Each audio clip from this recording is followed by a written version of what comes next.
Ladies and gentlemen, my name is Dr. Nelson Mlambo, all the way from the University of Namibia, where I am housed in the Department of Language and Literature Studies. And as such, I think that researches in languages and concerns that confront humanity, they certainly occupy a core part of my heart.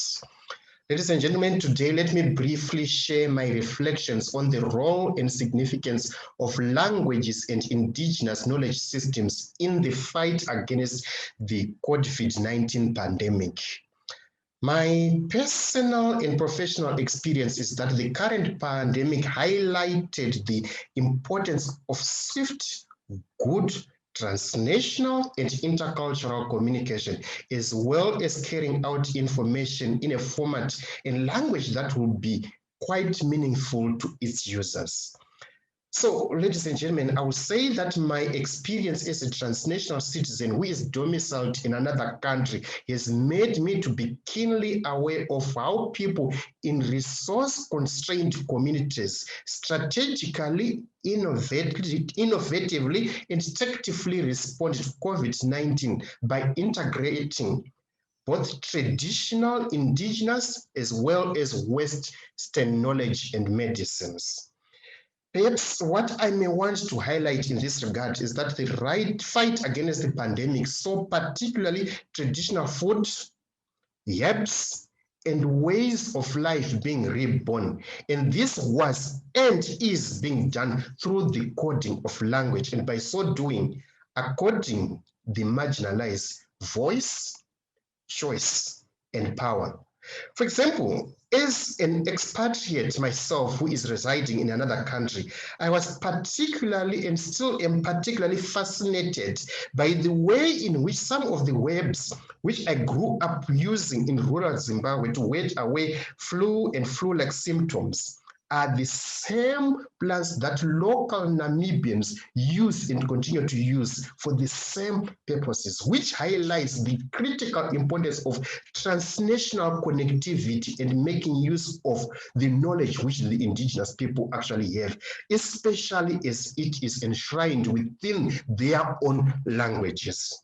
Ladies and gentlemen, I think I can safely say that as has already been demonstrated through previous humanitarian crises such as the Ebola virus and the Zika virus outbreaks, when information is provided in languages that people can understand, many lives can definitely be saved. Therefore, in my view, local languages are important during the COVID-19 pandemic because they are an integral part of the communication strategy, and they also help to uphold the human rights and fundamental freedoms of their users. And that is what is critical.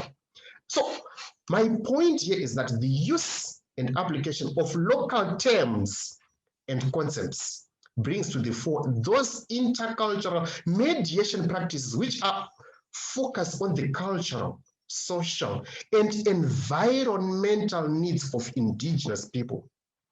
So as such, it is not just an adaptation process, but a critical analysis that considers the context and resources that are available for such specific communities in order for them to follow prevention measures. And the success of prevention communication definitely depends on the consultation process itself with indigenous communities. And these consultations and consensus-based approaches and actions allow the appropriation of the contents themselves through, number one, self-identification, number two, social empowerment, and number three, community involvement in decision-making. And that becomes critical. And this is exactly what we have seen through the integration of Western concepts as well as the traditional concepts, and language being the key cement, the key enabler, the glue that binds all this together. So the question which arises therefore, ladies and gentlemen, is this: what exactly are the contributions to be made by creative and cultural productions in the humanities, particularly modern languages, as well as the traditional languages, with regards to building a post-COVID-19 international community? Ladies and gentlemen, Again, let me say that our indigenous and all modern languages provide us with the best answer. And I particularly borrow from the Shona concept of Nimbe and the African concept of Ubuntu. In simple terms, when you are talking about Nimbe, it simply is all about the whole village pulling their hands, and resources together to solve a problem of common concern. And that is exactly what we have here at hand.